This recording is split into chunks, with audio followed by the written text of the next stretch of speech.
नमस्कार दोस्तों, आपका एक बार फिर से स्वागत है हमारे चैनल ज्ञान की जानकारी पर। दोस्तों, सच्चे हृदय से कमेंट बॉक्स में लिखें जय माता दी। माता रानी आपके सभी कष्टों को समाप्त करे, आपकी झोली खुशियों से सदैव भरी रहे। आज की कहानी बहुत ही ज्ञानवर्धक है। अगर आपके घर में धन नहीं रुकता है तो नहाते समय औरतें ये उपाय जरूर करें। अचानक धन प्राप्ति होती है। इसके अलावा जो औरतें कपड़े खोलकर नहाती है, अर्थात उनके लिए भी खुशखबरी है। मित्रों, एक समय शिवजी महाराज पार्वती के साथ हरिद्वार में घूम रहे थे। पार्वती जी ने देखा कि समस्त मनुष्य गंगा में नहा नहाकर हर हर गंगे कहते चले जा रहे हैं। अगर आप ये कहानी सुन रहे हैं तो पूरा सुनिएगा, क्योंकि आधा अधूरा ज्ञान सही नहीं होता, इसलिए वीडियो अंत तक जरूर देखिएगा। इसके अलावा हे मां लक्ष्मी जो हमारी इस वीडियो को लाइक करें और चैनल को सब्सक्राइब करें, उनके घर में धन की कभी कोई कमी न रहे, उनका घर हमेशा धन से भरा रहे। दोस्तों, भगवान के नाम पर कंजूसी न करें। सबसे पहले अपनी पूरी सच्ची श्रद्धा से कमेंट में हर हर महादेव, ओम नमः शिवाय, राधे राधे जरूर लिखें। दोस्तों, जब पार्वती जी ने देखा कि समस्त मनुष्य गंगा में नहा नहाकर हर हर गंगे कहते चले जा रहे हैं, परंतु सभी दुखी और परेशान हैं, तब पार्वती जी ने बड़े आश्चर्य से शिवजी से पूछा कि हे महादेव, गंगा में इतनी बार स्नान करने पर भी इनके पाप और दुखों का नाश क्यों नहीं हुआ? क्या गंगा में सत्यता नहीं रही? शिवजी ने कहा, प्रिय, गंगा में तो वही सामर्थ्य है, परंतु इन लोगों ने पापनाशिनी गंगा में स्नान ही नहीं किया है, तब इन्हें लाभ कैसे हो? पार्वती जी ने आश्चर्य से कहा कि स्नान कैसे नहीं किया? सभी तो नहाकर जा रहे हैं, अभी तक इनका शरीर भी नहीं सूखा है। शिव जी ने कहा, ये केवल जल में डुबकी लगाकर आ रहे हैं, तुम्हें कल इसका रहस्य समझाऊंगा। दूसरे दिन बड़े जोर की बरसात होने लगी। गलियां कीचड़ से भर गई। एक चौड़े रास्ते में एक गहरा गड्ढा था, चारों ओर कीचड़ भर रहा था। शिवजी ने अपनी लीला से वृद्ध रूप धारण कर लिया और विवश की तरह गड्ढे में जाकर ऐसे पड़ गए जैसे कोई मनुष्य चलता चलता गड्ढे में गिर पड़ा हो और निकलने की चेष्टा करने पर भी ना निकल पा रहा हो।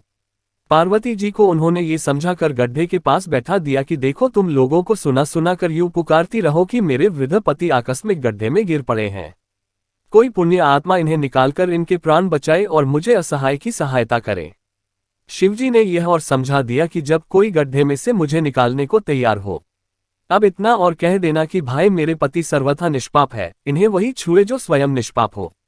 यदि आप निष्पाप है तो इनको हाथ लगाए, नहीं तो हाथ लगाते ही आप भस्म हो जाएंगे। पार्वती जी तथास्तु कहकर गड्ढे के किनारे बैठ गई और आने जाने वालों को सुना सुनाकर शिवजी की सिखाई हुई बात कहने लगी। गंगा में नहाकर लोगों के दल के दल आ रहे हैं।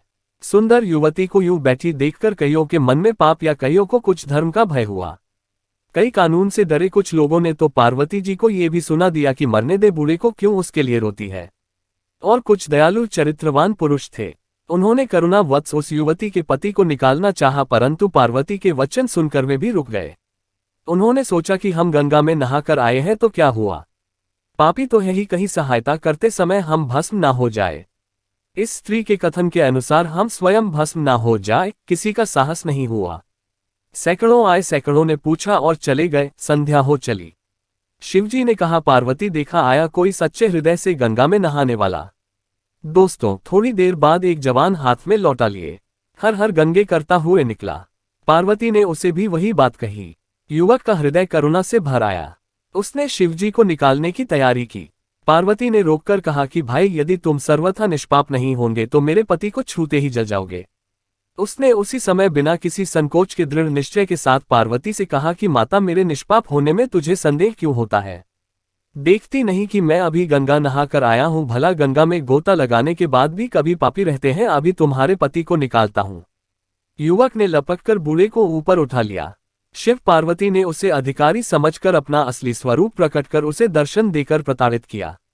शिवजी ने पार्वती से कहा कि इतने लोगों में से इस एक ने ही गंगा स्नान किया है। इसी दृष्टांत के अनुसार जो लोग बिना श्रद्धा और विश्वास के केवल दंभ के लिए गंगा स्नान करते हैं, उन्हें वास्तविक फल नहीं मिलता। परंतु इसका यह मतलब नहीं कि गंगा स्नान व्यर्थ जाता है। गंगा स्नान का बहुत पुण्य भी है। इसके बाद शिवजी ने पार्वती जी से कहा, अब मैं आपको 12 बातें बताता हूँ। जो भी मनुष्य इन 12 बातों को नहाते समय ध्यान में रखता है, वह कभी भी दुखी नहीं रहता है। उसके घर में मां लक्ष्मी का वास हो जाता है। उसके घर में अपार धन आता है। घर में कभी भी लड़ाई झगड़ा नहीं होता है। उसका पूरा परिवार हंसी खुशी जीवन व्यतीत करता है। दोस्तों, तब माता पार्वती ने कहा, हे भगवान, आप हमें यह 12 बातें बता दीजिए। इसके बाद भगवान शिव उन बातों को बताना शुरू कर देते हैं और माता पार्वती बहुत ध्यान से सुनने लगती है। दोस्तों, ये 12 बातें आप लोग भी बिल्कुल ध्यान से सुनना। इसके बाद भगवान शिव कहते हैं, प्रिय, यह 12 बातें बताने के बाद मैं आपको एक बात और बताऊंगा जो औरतों के लिए है। जो औरतें कपड़े खोलकर स्नान करती है उनके लिए यह बात बहुत ही महत्वपूर्ण है। तो पार्वती जी, इस बात को आप बहुत ही ध्यान से सुनना। तभी शिव जी अपनी वाणी को शुरू कर और बताने लगते हैं। दोस्तों, शिव जी कहते हैं, स्नान करने से शरीर निरोगी रहता है और मन प्रसन्न रहता है। नहाने से चेहरे की क्रांति और शारीरिक आकर्षण में भी बढ़ोतरी होती है। अगर इस नित्य कर्म के दौरान कुछ बातों का ध्यान रखा जाए तो आध्यात्मिक से भी ज्यादा लाभ पाया जा सकता है। नहाने के क्रम में जिन बातों का ख्याल जरूरी रखा जाना चाहिए, अब उन बातों के बारे में बताने जा रहा हूं। प्रिय, आप इन बातों को बिल्कुल ध्यान से सुनना। नंबर 1, स्नान करने के बाद लोग शुद्ध होकर पूजा पाठ आदि सारे काम करने के योग्य बनते हैं, इसलिए सुबह को ही स्नान कर लेना चाहिए। नंबर 2, शास्त्रों में कहा गया है कि स्नान करने से इन 10 गुणों की प्राप्ति होती है: रूप, तेज, बल, पवित्रता, आयु, आरोग्य, निर्लोकता, तप और मेधा। नंबर 3, लक्ष्मी, धन, पुष्टि व आरोग्य और स्वास्थ्य चाहने वालों को हर मौसम में और हर दिन स्नान करना चाहिए। नंबर 4, शास्त्रों में कहा गया है कि सुबह स्नान करने से पाप का नाश होता है और पुण्य मिलता है। ऐसा कहा गया है कि सुबह नहाने वालों के पास नकारात्मक शक्तियां नहीं भटकती, इसीलिए सुबह स्नान करना ही उचित है। नंबर 5, बीमारी की हालत में सिर के नीचे से ही स्नान करना चाहिए। गीले कपड़े से शरीर को पोंछ लेना एक तरह का स्नान ही कहा गया है।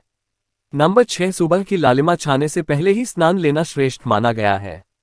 नंबर 7, तेल लगाकर और देह को मलमलकर नदी में नहाना मना है। इसकी जगह नदी से बाहर निकलकर तट पर ही शरीर साफ करके तब नदी में डुबकी लगाना उचित है।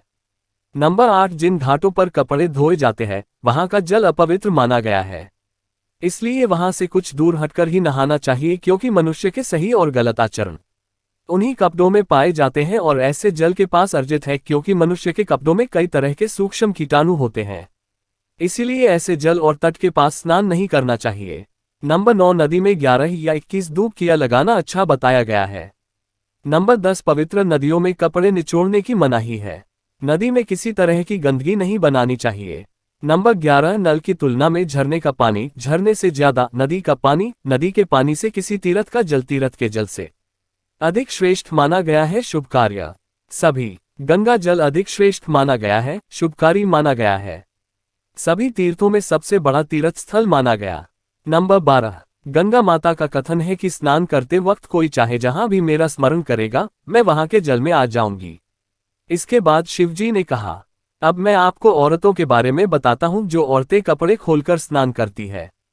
शिवजी ने कहा, हिंदू धर्म में शास्त्रों में हर एक चीज के लिए कुछ नियम बनाए गए। इन नियमों में से एक है स्नान को लेकर की गई बातें। ऐसा माना जाता है कि आम व्यक्ति को शास्त्रों के नियमों का पालन जरूर करना चाहिए, जिससे घर की सुख समृद्धि बनी रहती है और खुशहाली आती है। साथ में अपार धन बरसता है, माता लक्ष्मी प्रसन्न होती है। दरअसल हमारे शास्त्रों में ऐसी कई बातें लिखी गई है जिनका हम पालन सदियों से करते चले आ रहे हैं, लेकिन उसके कारणों के बारे में अभी भी पूरी जानकारी नहीं है। ऐसे ही नियमों में से एक है निर्वस्त्र स्नान करना। आपने अक्सर घर के बड़ों को ऐसा कहते सुना होगा कि कभी भी स्नान बिना कपड़ों के यानी निर्वस्त्र नहीं करना चाहिए। अगर हम पौराणिक कथाओं की बात करें तो निर्वस्त्र स्नान की मनाही का एक सबसे बड़ा कारण कृष्ण जी के समय से जुड़ा है। पौराणिक कथाओं के अनुसार एक बार जब गोपिकाएं सरोवर में स्नान कर रही थी और वह निर्वस्त्र थी, उस समय बाल कृष्ण ने गोपियों के सभी वस्त्र छिपा दिए। उस समय जब कृष्ण जी ने उनके वस्त्र छिपा लिए और गोपियों ने अपने वस्त्र वापस लेने की प्रार्थना की, कृष्ण जी ने उन्हें समझाया कि कहीं भी बिना वस्त्र धारण किए स्नान नहीं करना चाहिए। इससे जल के देवता वरुण का अपमान होता है, इसलिए आपको निर्वस्त्र स्नान न करने की सलाह दी जाती है। अगर आप नहाते समय ये सोचते हैं कि बंद कमरे में कोई आपको नहीं देख रहा है तो ऐसा गलत है, क्योंकि ईश्वर आपको हर स्थान पर देखते हैं। यदि आप निर्वस्त्र होकर स्नान कर रहे हैं तो यह मुख्य रूप से जल के देवता वरुण का अपमान करने जैसा होता है। निर्वस्त्र स्नान से आपको पाप लग सकता है और आर्थिक और शारीरिक नुकसान पहुंच सकते हैं। नहाते समय आपके पूर्वज भी आपको निर्वस्त्र अवस्था में देखते होते हैं। भूत प्रेत भी आपको निर्वस्त्र अवस्था में देखते हैं और वह आपके ऊपर चिपक सकते हैं, आपके शरीर में अपना स्थान बना सकते हैं। इसीलिए ईश्वर ने मनुष्य को बचाने के लिए इन सभी बातों का जिक्र शास्त्रों में किया है। यदि आप निर्वस्त्र स्नान करते हैं तो आपके शरीर में नकारात्मक ऊर्जा प्रवेश करती है और आपकी मानसिकता भी नकारात्मक हो सकती है।